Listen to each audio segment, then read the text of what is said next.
किसी भी ट्रायंगल के तीनों मीडियंस जहाँ पर मिलते हैं वो सेंट्राइड कहलाता है। जिस पॉइंट पर किसी ट्रायंगल के परपेंडिकुलर बाइसेक्टर कंकरेंट होते हैं वो सर्कमसेंटर कहलाता है, और जिस पॉइंट पर किसी ट्रायंगल के तीनों अल्टीट्यूड्स कंकरेंट होते हैं वो आर्थोसेंटर कहलाता है।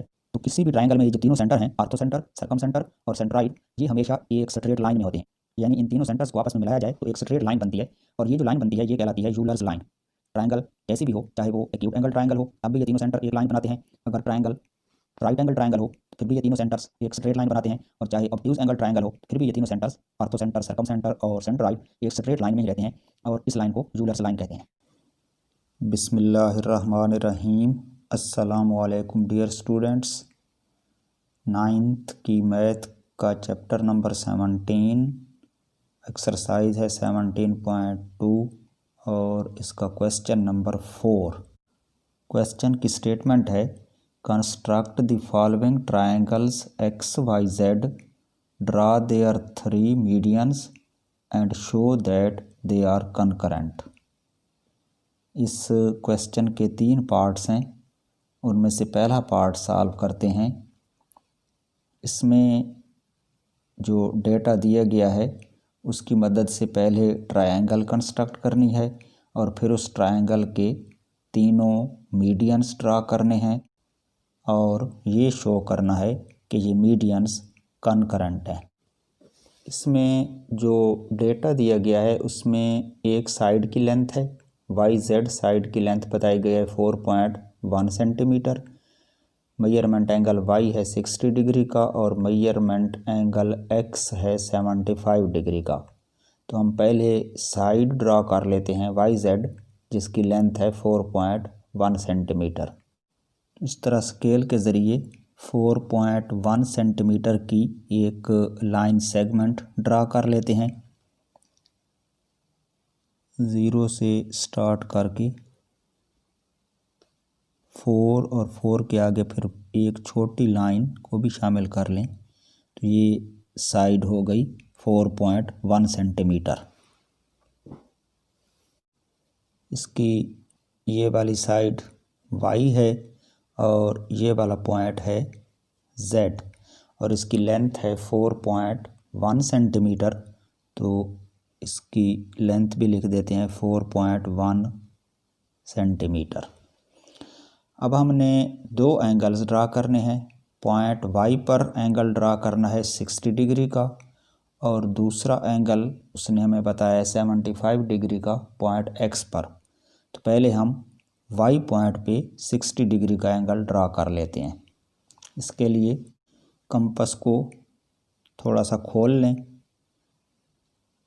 कंपास का मुनासिब सा रेडियस लेकर पॉइंट y को सेंटर लें।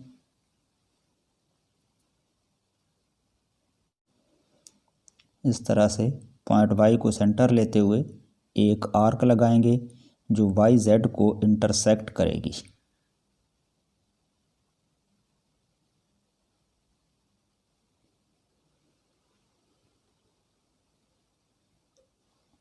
और फिर जिस पॉइंट पर इस आर्क ने वाई जेड को इंटरसेक्ट किया है उस पॉइंट को सेंटर लेकर दूसरी आर्क लगा लें। इस तरह से इस पॉइंट को सेंटर लेकर एक और आर्क लगाएंगे और हमारे पास ये पॉइंट आ जाएगा 60 डिग्री का। अब स्केल के ज़रिए इस 60 डिग्री वाले पॉइंट को पॉइंट y से मिलाकर एक रे ड्रा करेंगे।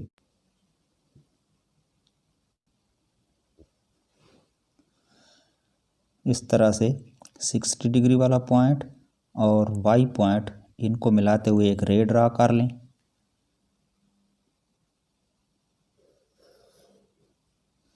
तो ये बन जाएगा 60 डिग्री का एंगल। तो ये हमारे पास 60 डिग्री का एंगल बन गया है।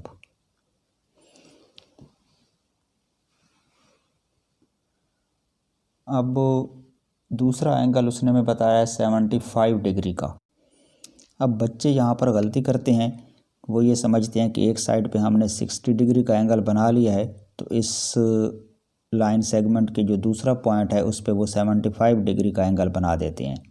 हालांकि ये वाला पॉइंट Z है और 75 डिग्री का एंगल बनाना है पॉइंट X पर। और यहाँ पर हमारे पास x वाला पॉइंट सिरे से मौजूद ही नहीं है, तो हम x पर तो एंगल ड्रा नहीं कर सकते। हमने एंगल हर हाल में पॉइंट z पर ड्रा करना है और पॉइंट z पर 75 का एंगल नहीं है, तो पॉइंट z पर कौन सा एंगल ड्रा करना है इसको पहले फाइंड आउट कर लेते हैं और फिर ये वाला एंगल ड्रा करेंगे। हमें पता है कि किसी भी ट्रायंगल के तीनों एंगल्स का जो सम होता है वो 180 डिग्री होता है। तो इस ट्रायंगल के भी तीनों एंगल्स की मेजरमेंट को ऐड करें तो उनका सम 180 डिग्री बनेगा। यानी अगर हम measurement angle x plus measure angle y plus measure angle z, इन तीनों एंगल्स की मेजरमेंट को ऐड कर दें तो ये इक्वल होता है 180 डिग्री के।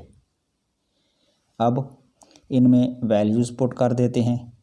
x की वैल्यू उसने बताई है कि 75 डिग्री है, प्लस y की जो वैल्यू है वो 60 डिग्री है, और जो मेजरमेंट एंगल z है वो हमने फाइंड आउट करना है, तो इनका सम 180 डिग्री के इक्वल हो जाएगा। अब 60 और 75 इन दोनों को ऐड कर लें तो इनका सम बनता है 135 degree plus measure angle z, this is equal to 180 degree. और इसमें से अगर हम measurement angle z find out करना चाहें तो 135 को उस तरफ ले जाएंगे तो इस तरफ बच जाएगा मेजरमेंट एंगल z, और ये इक्वल होगा 180 डिग्री माइनस 135 डिग्री, यानी 135 दूसरी तरफ जाकर सब्ट्रैक्ट हो जाएगा। और जब इसको माइनस करेंगे तो हमारे पास मेजरमेंट एंगल z आ जाएगी 180 डिग्री माइनस 135 45 डिग्री। तो z पॉइंट पर जो एंगल हमने ड्रा करना है वो 45 डिग्री का एंगल ड्रा करना है। तो अब कंपास की मदद से यहाँ पर हम 45 डिग्री का एंगल ड्रा करते हैं। अब z पॉइंट को सेंटर लेकर पहले एक बड़ी सी आर्क ड्रा कर लेते हैं इस तरह से। अब जिस पॉइंट पर इस आर्क ने YZ को इंटरसेक्ट किया है उसको सेंटर लेकर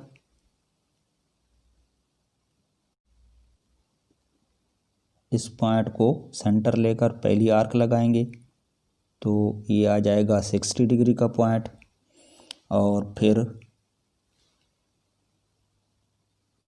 60 डिग्री वाले पॉइंट को सेंटर लेते हुए दूसरी आर्क लगाएंगे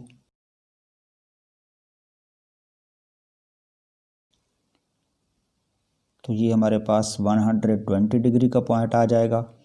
अब 60 और 120 को बाइसेक्ट करेंगे तो 90 डिग्री का पॉइंट आ जाएगा हमारे पास।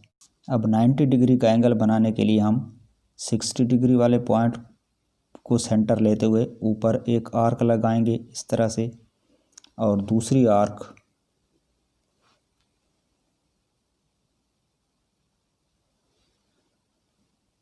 वन 120 डिग्री वाले पॉइंट को सेंटर लेते हुए दूसरी आर्क लगा लें जो पहली आर्क को इंटरसेक्ट करे। अब ये जो पॉइंट है ये 90 डिग्री का है, यानी इसको अगर हम Z पॉइंट से मिला दें तो हमें 90 डिग्री का एंगल हासिल हो जाएगा, और फिर उस 90 डिग्री वाले एंगल को बाइसेक्ट करेंगे तो 45 डिग्री का एंगल बनेगा। तो अब स्केल की मदद से डॉटेड लाइन से इस पॉइंट को पॉइंट Z से मिला देते हैं, जिससे हमें मेन आर्क के ऊपर ये वाला पॉइंट मिल गया है जो कि 90 डिग्री का है। अब दो आर्क्स मज़ीद लगाएंगे, एक 90 डिग्री वाले पॉइंट को सेंटर लेते हुए इस तरह से 90 डिग्री वाले पॉइंट को सेंटर लेते हुए एक आर्क लगा लें।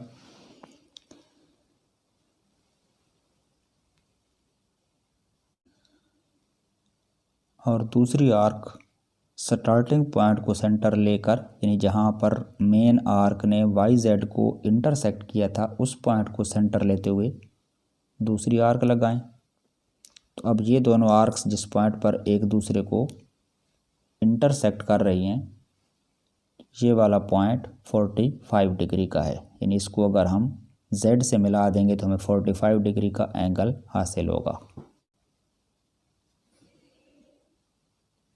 अब इस पॉइंट को Z से मिलाते हुए एक रे ड्रा करें जो इस रे को यहाँ पर कट करेगी। तो अब Z पॉइंट को और इस पॉइंट को मिलाकर एक रे ड्रा करते हैं।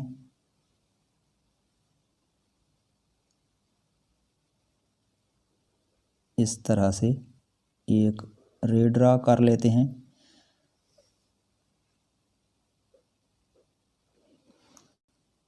अब ये हमारे पास बन गया है 45 डिग्री का एंगल, और इस रे ने 60 डिग्री वाली रे को जिस पॉइंट पर इंटरसेक्ट किया है, ये वाला पॉइंट हमारे पास अब आ गया है X।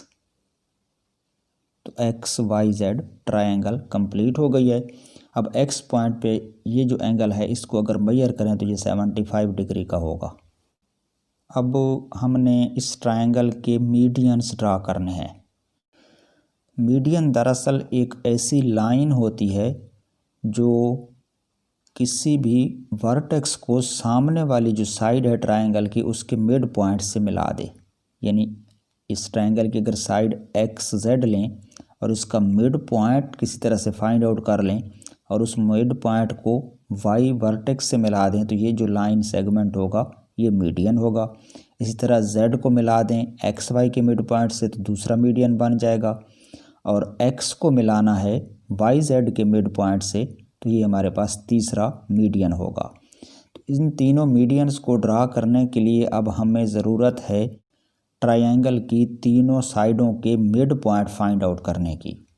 और साइड का मिड पॉइंट निकालने का मेथड ये है कि हमें इसका परपेंडिकुलर बाइसेक्टर ड्रा करना पड़ेगा। अगर हम YZ का परपेंडिकुलर बाइसेक्टर ड्रा करें तो वो इस YZ के बिल्कुल मिड पॉइंट से गुजरेगा, जिससे हमें मिड पॉइंट मिल जाएगा, और उस मिड पॉइंट को फिर हम सामने वाले वर्टेक्स से मिला देंगे। तो इस तरह से हम मीडियन ड्रा कर लेंगे। तो मीडियंस ड्रा करने के लिए पहले हमें परपेंडिकुलर बाइसेक्टर्स ड्रा करने होंगे। तो पहले हम साइड YZ का बाइसेक्टर ड्रा करते हैं। तो इसके लिए कंपास का जो रेडियस है वो YZ के हाफ से ज़्यादा लेना है, यानी जो YZ की लेंथ है इसके हाफ से ज़्यादा कंपास खोल लें और इसके दोनों एंड पॉइंट्स को सेंटर लेते हुए दो दो आर्क्स लगाएंगे। Z को सेंटर लेकर एक आर्क ऊपर लगाएंगे और दूसरी साइड पर इस तरह से नीचे लगा लें, और फिर दूसरा पॉइंट जो Y है उसको सेंटर लेते हुए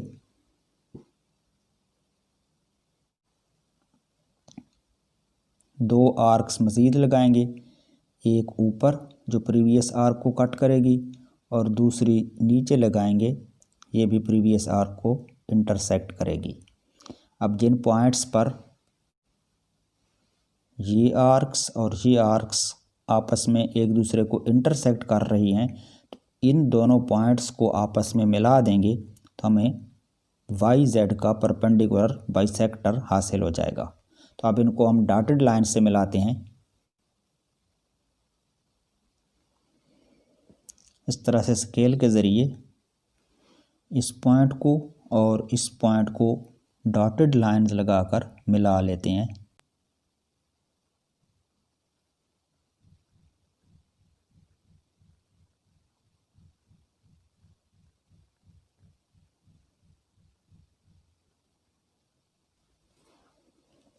जिससे हमें YZ का मिड पॉइंट मिल गया है। ये जो पॉइंट हमें हासिल हुआ है इसको P का नाम दे देते हैं।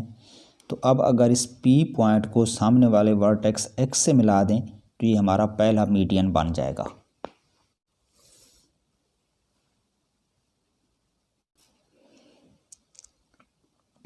स्केल की मदद से इस तरह से X और P को आपस में मिला दें तो ये हमें PX एक मीडियन हासिल हो गया है।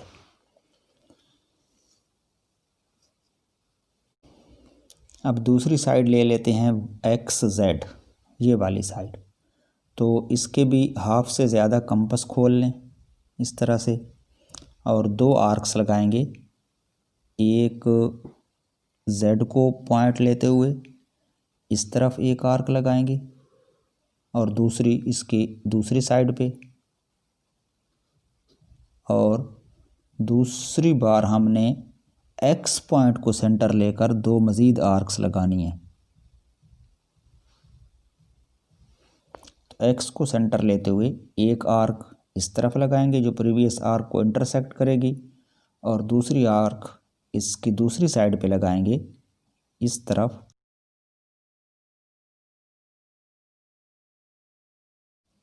जो इस पॉइंट पर कट कर रही है प्रीवियस आर्क को। अब ये वाला पॉइंट जहाँ पर दोनों आर्क्स ने एक दूसरे को इंटरसेक्ट किया है, और ये वाला पॉइंट जहाँ पर दोनों आर्क्स ने एक दूसरे को इंटरसेक्ट किया है, इस दोनों पॉइंट्स को आपस में मिलाकर एक लाइन ड्रॉ करेंगे तो वो बाइसेक्टर हो जाएगा एक्स जेड का।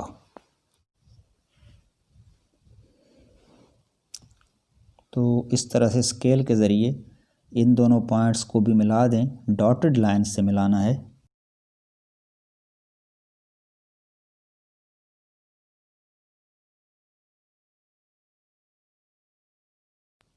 इन पॉइंट्स को मिला दें तो इस परपेंडिकुलर बाइसेक्टर ने इस पॉइंट पर इंटरसेक्ट किया है एक्स जेड को, और इस पॉइंट को हम नाम दे देते हैं क्यू का।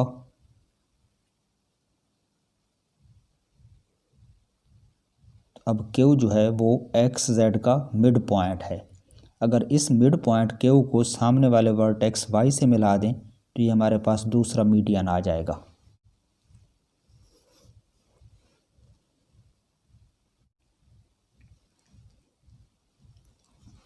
अब स्केल की मदद से क्यू और वाई को आपस में मिला देते हैं,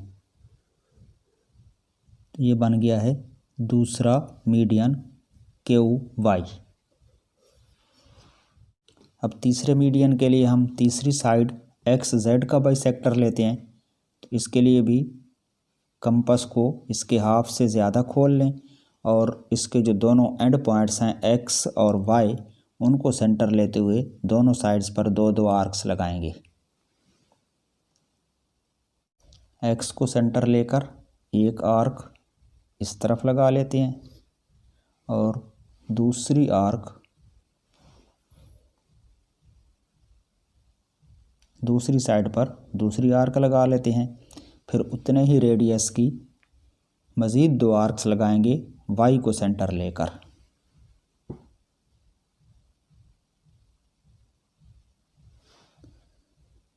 इस तरह से वाई को सेंटर लेकर एक आर्क इस साइड पे लगाएं जो प्रीवियस आर्क को इंटरसेक्ट करे, और दूसरी आर्क इस साइड पे लगाएंगे जो प्रीवियस आर्क को इंटरसेक्ट करेगी। अब स्केल के ज़रिए इस पॉइंट को और इस पॉइंट को डॉटेड लाइन से मिला दें, जिससे हमें एक्स वाई का परपेंडिकुलर बाइसेक्टर हासिल होगा।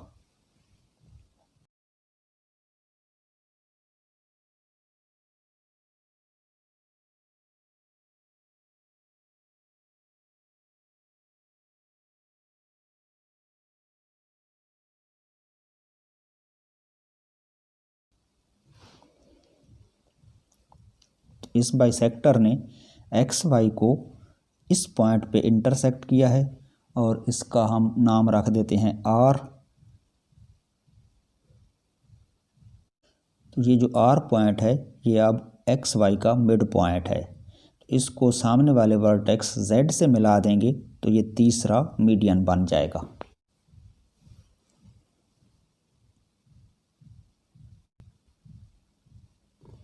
अब स्केल की मदद से पॉइंट आर को सामने वाला जो इसका वर्टेक्स है जेड उससे मिला देते हैं इस तरह से। तो आर जेड ये तीसरा मीडियन हमारे पास आ गया है। अब तीनों मीडियंस देखें, इस पॉइंट पर एक दूसरे को इंटरसेक्ट कर रहे हैं या तीनों मीडियंस एक ही पॉइंट में से गुजर रहे हैं, तो इस पॉइंट को हम नाम दे देते हैं जी का। तो इस ट्रायंगल के तीनों मीडियंस पॉइंट जी पर कनकरेंट हैं। तो वो पॉइंट जिस पर किसी ट्रायंगल के तीनों मीडियंस कनकरेंट होते हैं वो कहलाता है सेंट्रॉइड। तो जी इस ट्रायंगल का सेंट्रॉइड है जिस पर तीनों मीडियंस कनकरेंट हो रहे हैं। अच्छा, ट्रायंगल जो है वो अगर एक्यूट एंगल्ड हो या राइट एंगल ट्रायंगल हो या ऑब्ट्यूज एंगल्ड ट्रायंगल हो, किसी भी तरह की ट्रायंगल हो, इसका जो सेंट्रॉइड है वो हमेशा ट्रायंगल के अंदर ही बनता है, यानी ये कभी भी ट्रायंगल से बाहर नहीं जाएगा। सेंट्रॉइड के बारे में एक और दिलचस्प बात भी ज़हन नशीन कर लें कि चूँकि ये वो पॉइंट होता है जिस पर किसी ट्रायंगल के तीनों मीडियंस कनकरेंट होते हैं, तो ये जो तीनों मीडियन का पॉइंट ऑफ कनकरेंसी है या सेंट्रॉइड है, ये हर मीडियन को 2 और 1 की रेशो में डिवाइड करता है। अगर हम इस क्यू वाई मीडियन को लें तो इसमें जी के इस तरफ वाली जो साइड है और जी के इस तरफ वाली जो साइड है, इनमें अगर रेशो लें तो 2:1 बनेगी, यानी ये साइड डबल है और ये साइड सिंगल है। इसी तरह से दूसरा मीडियन ले लें एक्स पी या पी एक्स, तो इसमें भी पी जी और जी एक्स में 1 और 2 की रेशो है, यानी ये वाली साइड 2 है और ये वाली साइड 1 है। इसी तरह से तीसरा मीडियन ले लें तो इसकी जो आर जी वाली साइड है ये 1 है और जी से आगे जेड तक का जो हिस्सा है वो उससे डबल है, यानी इसमें भी 2 और 1 की रेशो है। यानी ट्रायंगल का जो सेंट्रॉइड होता है वो तमाम मीडियंस को 2:1 की रेशो में डिवाइड करता है। एक और दिलचस्प बात भी ज़हन नशीन कर लें कि किसी भी ट्रायंगल के तीनों मीडियंस जहाँ पर मिलते हैं वो सेंट्रॉइड कहलाता है, और जिस पॉइंट पर किसी ट्रायंगल के परपेंडिकुलर बाइसेक्टर कनकरेंट होते हैं वो सरकमसेंटर कहलाता है, और जिस पॉइंट पर किसी ट्रायंगल के तीनों अल्टीट्यूड्स कनकरेंट होते हैं वो आर्थोसेंटर कहलाता है। तो किसी भी ट्रायंगल में ये जो तीनों सेंटर हैं, आर्थोसेंटर, सरकमसेंटर और सेंट्रॉइड, ये हमेशा एक स्ट्रेट लाइन में होते हैं, यानी इन तीनों सेंटर्स को आपस में मिलाया जाए तो एक स्ट्रेट लाइन बनती है, और ये जो लाइन बनती है ये कहलाती है यूलर्स लाइन। ट्रायंगल जैसी भी हो, चाहे वो एक्यूट एंगल ट्रायंगल हो, तब भी ये तीनों सेंटर एक लाइन बनाते हैं। अगर ट्रायंगल राइट एंगल ट्रायंगल हो तो फिर भी ये तीनों सेंटर्स एक स्ट्रेट लाइन बनाते हैं, और चाहे ऑब्ट्यूज एंगल ट्रायंगल हो तो फिर भी ये तीनों सेंटर्स आर्थोसेंटर, सरकमसेंटर और सेंट्रॉइड एक स्ट्रेट लाइन में ही रहते हैं, और इस लाइन को यूलर्स लाइन कहते हैं। यहाँ पर हमारा ये क्वेश्चन कंप्लीट हो रहा है। इसके जो स्टेप्स ऑफ कंस्ट्रक्शन हैं वो आप ख़ुद बना लेंगे, इसी तरह लिख लेने हैं अपने अल्फाज में। जिस तरह से स्टेप बाय स्टेप ये कंस्ट्रक्शन की है तो इसी तरतीब से यही बातें आसान अल्फाज में ख़ुद बनाकर आप लिख सकते हैं। और अगर फिर भी मुश्किल पेश आए तो मैंने जो इसके स्टेप्स हैं वो डिस्क्रिप्शन में भी दे दिए हैं, आप वहाँ से देख सकते हैं, या अपनी बुक में से भी देख सकते हैं। आपकी बुक में भी ये स्टेप्स लिखे हुए हैं, वहाँ से भी आप कंसल्ट कर सकते हैं। तो ओके जी, अब इजाज़त दीजिए। खुदा हाफिज़।